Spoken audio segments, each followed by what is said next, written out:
all our Herald TV viewers a very warm welcome.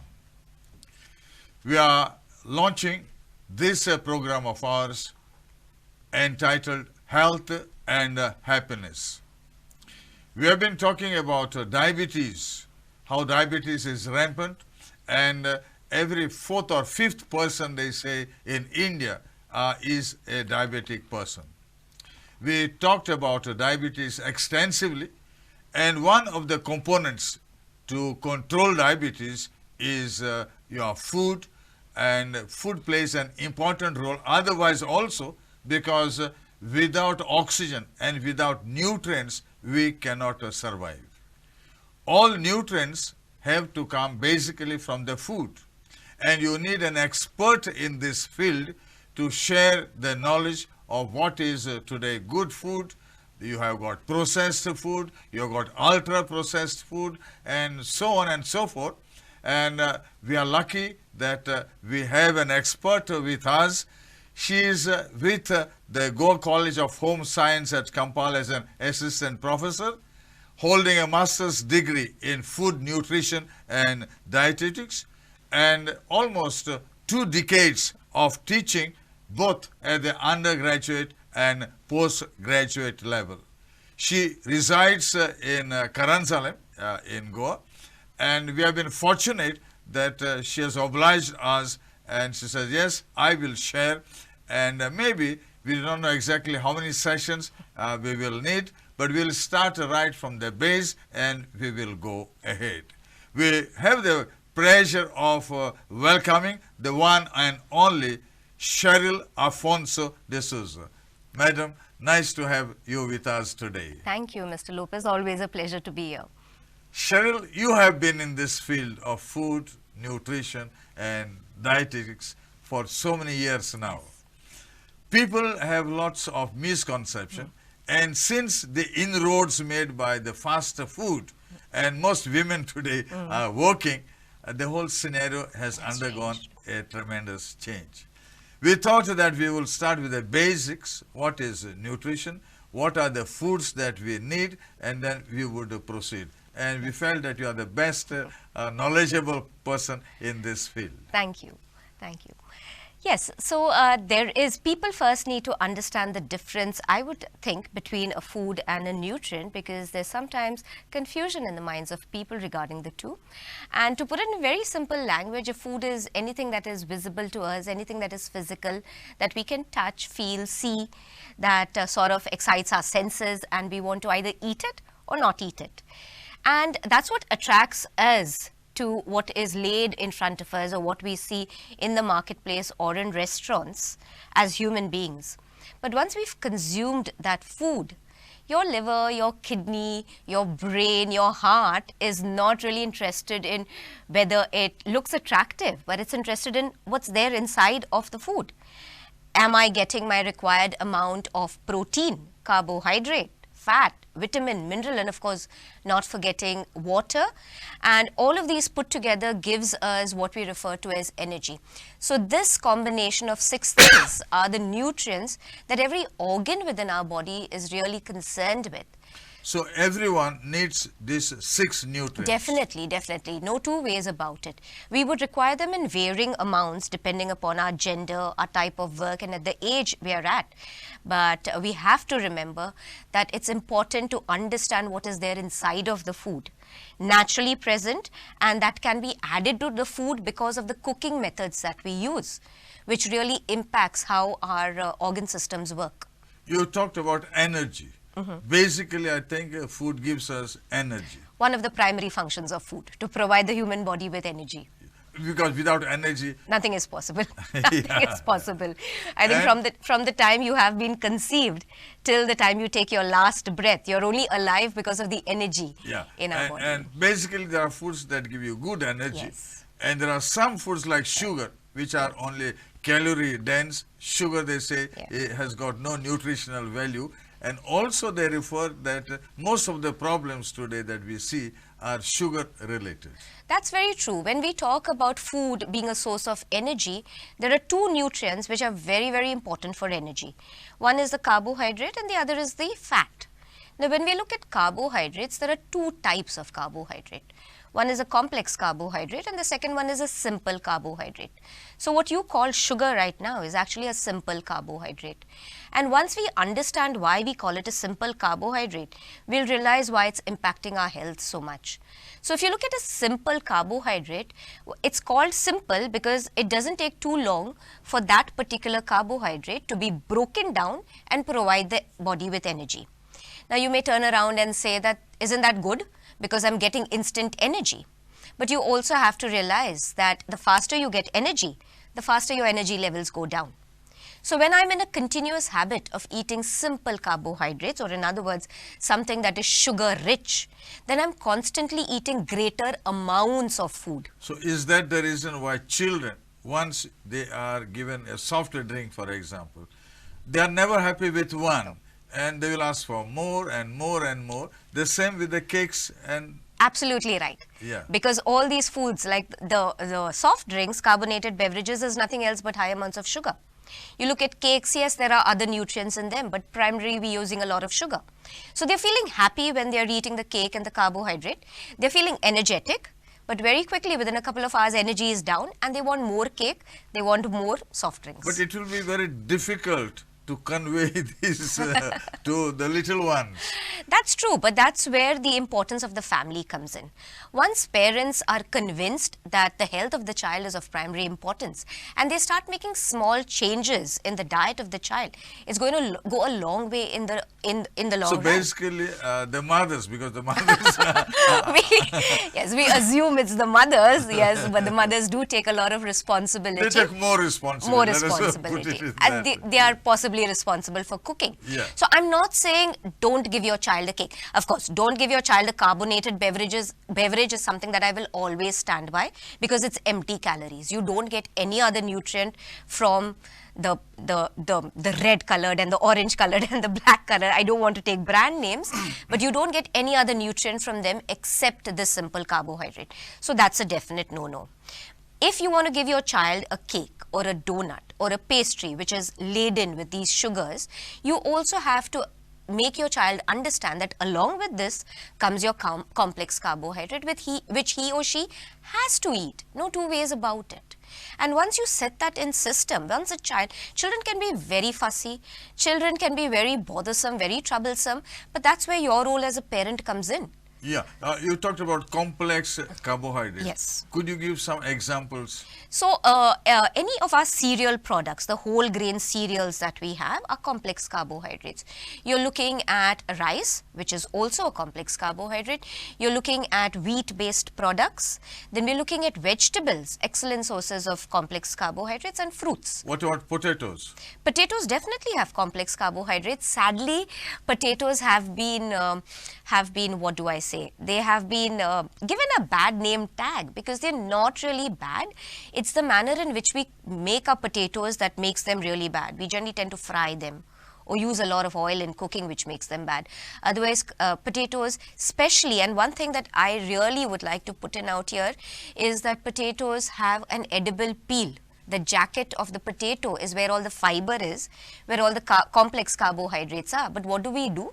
We remove those peels. So actually they say that now potatoes should be eaten with the skin. Exactly. Provided now you have to wash all the vegetables. Yes. We are not eating our potatoes raw, are Yes, we? no. We are cooking them. So if you wash the outer covering very well and then you go ahead and boil them, you're retaining the nutritional value in terms of fiber. And in Goa, you have now this season, especially your area, Karanzar and Taligaon, you have sweet potatoes. Oh yes. And there are two varieties of sweet potatoes. Yes. Filled with nutrients. Again, how do they score over the other potatoes is the fact that they have vitamin A in them, there's vitamin C in them.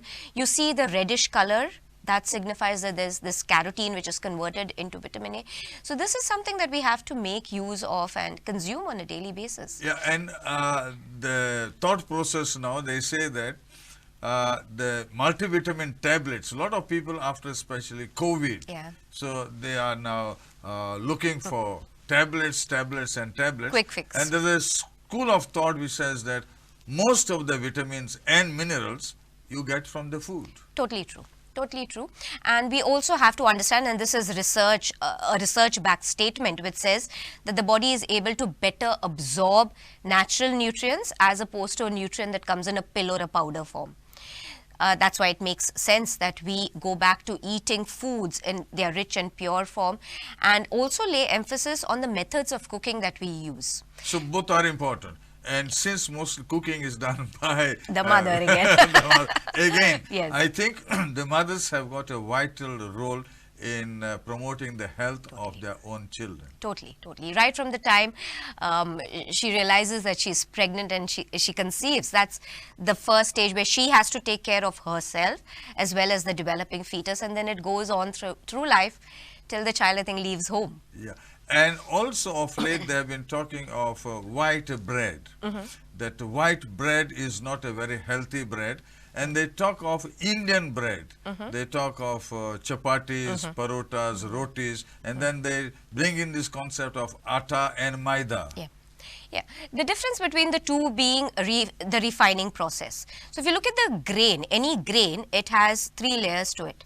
There's the outer bran layer, there's the endosperm, and then there's the germ. So the germ is from where a new grain is formed, and that's the most nutritious part. It also has a lot of fat in it, healthy fat in it. The endosperm is where all your energy related carbohydrate is there, and the bran layer, which is the outer protective layer, is where I get my fiber from, and a few minerals and vitamins also. Actually, all 3 are needed. Absolutely. So when I talk about a whole grain cereal, this means that I'm taking that entire grain in its entirety, the bran, the endosperm and the germ, and then making it into either a powder or a further processed product. But when I go into refined products, so that's the whole grain is what is my atta. When I refine a grain, it means I've removed the germ and I've removed the bran. So what I'm left with is only the endosperm, which is only carbohydrate. Now, if you understand nutritionally, the germ has the vitamins, the essential fats and the minerals. The bran has the fiber and the minerals and the vitamins. So I'm removing these healthy components, and in a refined grain, which is maida, I'm only getting carbohydrate. That's the reason we say that when I'm eating bread made from maida, it's less healthy as compared to something that's made from And atta. also they say that bread has got a lot of chemicals, like for example yeast and so many other things that are added. Yes. Because, we all like our bread soft, I don't we? know. The moment you get something hard, it's not edible and you don't like it. So unfortunately, we have a lot of softeners and other things used in commercial bread manufacture, and that's what detracts from the entire value of the bread. Yeah, and in the olden days, they also talk about our great-grandfathers when this sugar that we have now, the sucrose, which is again commercially made with sulfur and all that, they feel that they have been using jaggery, gur, and also the golden liquid, that's the honey. Honey. And how do you feel about it? Again, it all boils down to the same thing, which is processing and refining. Why do I use sulfur to make sugar? It's because don't we all like everything that's white? Sugar has to be white. If it is brown now, slowly, of course, the trend is towards us understanding that brown is healthier actually. But that's where that's why sugar becomes even worse, because of the white color of it, because of the refining process. So conversely, if you're looking at jaggery, it is semi-refined. If you looking at honey, the pure honey, it is from a natural source and there is no refining involved at all. So that's why these processes are products as you have rightly pointed out, that honey has to be natural. Yes. And to get that natural honey is a question mark. Is a question mark, totally true. But there are a few tests that can be done even at the home level to figure out, whether honey is natural. What? Simple test. You take a teaspoon of honey and you dip a cotton ball in it and try to light fire to it. Now, if it lights fire, it is natural. But if it dwindles out, that means it is possibly sugar mixed with it. Yeah. So that's a simple test that can be done at home. Now, what many people say is, we can't distinguish good and bad honey. And also, when we talk of jaggery, they say that the brown jaggery is superior because of the iron content in it? What is it? Yes, because we get that from the coconut palm, and the other jaggery we get from the sugar cane. So the coconut palm has a little bit of iron, in addition to that more minerals in it, and that's why we promote that as a healthier alternative. In the olden days, I think in Goa we had all this. Yes. And this much of science and research was not not there. available. Yet our elders would follow the principles. Yes, that's why they were much healthier and lived a nice, till a nice old age, I guess. Yes, without disease Yes. and disorder. Yeah. Sadly, we are succumbing to all these methods of processing that have Yes. entered our And lives. of late they have been talking of a plant called stevia. Yes, yes. What is your take on That would be an alternative to using your refined sugars like sucrose, table sugar, and I would say that it is a much healthier option as compared to any other artificial sweetener, because it's natural, it's plant based and it's natural. Of course, it has a slight bitter aftertaste, but nothing comes easy in life, right? I mean, you need to get your palate used to all different tastes, and if we can get ourselves used to high sugars, then I'm sure we can get used over a period of time to the slight bitter taste. So stevia is much sweeter than sugar, and therefore I require very small amounts to sweeten any product. Plus, it is not refined the way table sugar is refined. So that makes it much And healthier. because of these so-called problems of refined sugar, people are now, some of them, accustomed to artificial sweeteners. And of late, the research says that it affects your gut microbiome. Yes, yes. We are today finally understanding how important gut health is, because that's where our entire body stems from. And like you rightly said, these artificial sweeteners, the thing is, anything that has an artificial tag to it is not something that we need to be taking, right? Because it is artificial, that means it is prepared in a laboratory. And why are we pumping ourselves with laboratory-induced chemicals on a daily basis? Because very often people talk about aspartame and Yes, saccharin sucralose and yes. all these products, and they say, no, this is much better, safer. Because they are 0 calories. That's why people have this misconception that it's healthier to eat. But we don't know the long-term effects of it. We're not looking into those aspects. Yeah. Now, there was one artificial sweetener which was totally taken off the market, because after a period of time they realized that there could be a link between the artificial sweetener and the rise in cases of cancers. So why are we making ourselves into guinea pigs by pumping, artificial things into our body? As far as possible, if we can stick to something that's natural, that's going to really do a lot of good to us. And I think God has given us all the natural things that give you all the nutrients. Yes, that's very much true. And we have scientists working in the field who are coming up with even more natural things that are going to add to health. So we need to be looking in that direction. And when you talk of carbohydrates, because Yes. basically this provide you the chunk of the energy. Now, what would be the percentage required? Of course, it will differ from individual to individual and on their activity level. Yeah. More or less, how much do you think? If you look at percentage-wise, then about 70% of one's diet, 60 to 70% of one's diet should be from from carbohydrates in general. And if you were to further break it down into complex and simple carbohydrates, then my advice would be that a chunk of your diet, a majority of it, would be from complex carbohydrates. Yeah. So now, depending again, now say for example, a sportsman. Oh, yeah. A sportsman would need more. More amount of carbohydrate. Yes. Yes, definitely more amount of carbohydrates. And sadly and unfortunately, this is something that I've seen over the years, that sports people only have protein in mind, forgetting that carbohydrate is what is driving their body in terms of their sport. We had a French footballer recently. He was interviewed by us, and he said, I was told pasta. And he says, I am from Indian origin. He comes from, his great grandfather was from Hyderabad. And he said, rice is the best solution rather than a pasta. And he says, now everywhere that I go, I tell them, pasta is not the appropriate carbohydrate. What do you think? That's true. My firm belief is that we need to choose foods that are in tune with our body, and our body is tuned to the region that we belong to.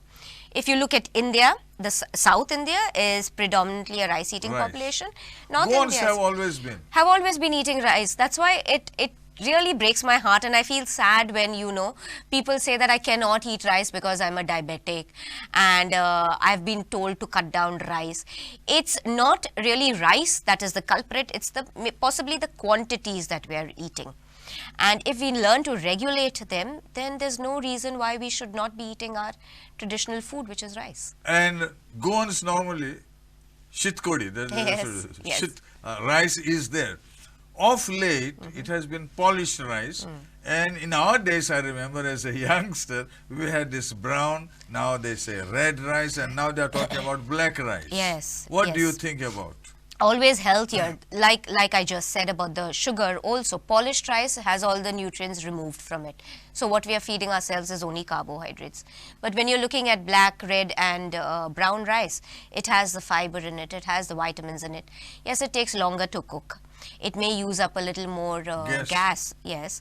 That's But, where the housewives are, I believe. But you know, we do have pressure cookers in which you can cook even our ukde tandu and our red rice and brown rice in, or even the rice cookers. Only the amount of water that we need to use is a little extra. I mean, I do it at home. I've even made pulao from Is red it? rice. Yes. Pulao? Pulao. Yes. It just requires a little extra water to cook. But trust me, it does taste nice. And you know, this is something that just came to mind as I'm speaking to you. There was somebody who said that my child cannot eat red rice because the grain is fat. So I was a little surprised. I mean, a fat grain, it's there in your mouth and you're chewing it to become smaller, right? And when it's a small particle size, only then will it be passed down your esophagus. So how does the grain size really matter? So it's all our thought processes, exactly. So coming back to your point, again, that's where the parents play a very vital role in explaining to their child, Yeah, you know, but why they now need you to have do added things. a new component, of course, not exactly new. Cooking also is part of the talk that we are. Yes, now. yes. It's not Yes. only knowing now how to prepare. Correct, correct. So that's very important. When we talk about methods of cooking, generally at home, boiling is a method of cooking that is utilized. One common mistake that we make when we boil something as simple as even rice is throw out the knees. Now, along with that goes out all the small amounts of B vitamins that is there. If we can make pulao by the absorption method, where we are not throwing out water, why can that same logic not be used even for the other rice? It requires a little bit of experimentation, of course, and like I said, if I'm using the brown rice or the red rice, instead of using double the amount of water, I may require 3 times the amount of water. I have to be a little vigilant, maybe the first couple of days. Once I'm on the right track, then I've got everything sorted. Practice is Yes, the only thing practice, that makes exactly. one perfect. So that's one method of cooking which needs to be corrected. And methods of cooking, again, something that involves not too much of oil. So baking, steaming, these are healthy methods of cooking for any individual. Like even when we are frying our fish, we tend to use so much of oil on our frying pans, whether it is non-stick or whether it is an iron-based skillet that we are using. If we were just to use a little bit of oil, cover the pan and allow on a low flame and allow the fish to cook in its own juices. That makes it so much more healthier and tastier. So you are adding a new component now. Yes, yes, yes. Along with understanding about nutrients, you also have to realize that what I do at home in terms of cooking makes a difference to nutritional value. In the days gone by, Yeah. we also used to celebrate our birthdays. Yes, Cake would be there. yes. But in our days, the cake was totally brownish in color. What now you get is layers of cream, different colors. And they say that this creamy layer, they call it as a high fructose corn Yeah, syrup. yeah. And they say that high fructose corn syrup is the one responsible for most of our health problems. Yes, that I would agree with, because high fructose corn syrup is one of the it's a very sweet product. It's a sweetener that is used in most of our commercial foods. And that's where the youngsters are totally attracted. They are addicted. But to sorry to interrupt Yes. you. They say that there's a one good thing about these cakes now, Mm-hmm. because they sing, they cut the cake, and one piece somebody will put in the mouth of the birthday boy or the girl. The others will come and take the cream and put it outside, and they say this is a good message. Put all that outside. So but don't eat it. Don't eat it. I like that. So yes, it's trying to detract from the fact that yes, I'm not feeding myself high fat and high sugar. But true, what you said about cakes is very true, very creamy, rich cakes, and then a fondant that is used, which looks really beautiful actually on a cake with all those decorative pieces on it. But unfortunately, again, high sugar in them. No, having it maybe sometimes Is fine. is fine, okay, but yes. Every day On or a regular, yes. regular basis, Yes. that's where all the problems lie. And fortunately or unfortunately, I think at every street corner now we have bakeries, which are temptation. We have children who love spending after school hours in cafes. So what do they choose at that time? They wouldn't choose anything that is healthy. They would generally choose cakes. The onus, I think, now on this lies mostly with the mothers, the parents. With the parents, and in my opinion, actually the FDA and Goa is doing a lot in this direction, because it has made it mandatory that everything has a food label, so that every consumer or customer knows how much of carbohydrate, how much of fat. You have touched upon a very important point. Nobody reads the ingredients. That's where education comes in, because the sad part is when they read something, they don't know how to interpret it. So we need to start educating the general public about something as simple as how to read a food label and understand what it means. Because of late now, they have come with some numbers and letters, E34, and Yes. and people say, oh, how do we know about Yeah. it? But also, they talk about preservatives, additives, Yes, flavoring yes, agents, and yes, colors. Yes. Since people don't read, I think so they are making a blunder for their lives. Very true about that. Now, all these numbers signify, they are international codes which signify all the additives that have been used. So anything that has these numbers on it goes without saying that you need to avoid it. But more importantly, you would have to learn how to read the So carbohydrate education is very necessary, and mostly for the full family. Yes, It's yes. not only one or the mother per se, but then it will be The entire everybody. family. We have talked exhaustively on carbohydrates, and I think we stop at this part because our time is limited and Yes. short. And we meet again, and when we meet again, we talk about fats and the oils, because that's part also of our Yes. cooking. Will be interesting to do that. Yeah. Thank you very much, Cheryl. You. have thrown light on the vital component of our energy, and people will be looking for you. Maybe they will want to ask more questions. Can they? Most welcome, always welcome.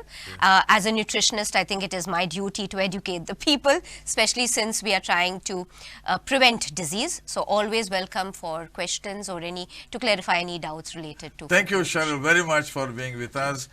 Despite being a holiday, you made it possible to be here Thank at a you. very short notice. Yes. May God bless you always. Thank you very much. With that, we wind up our first episode on the diet.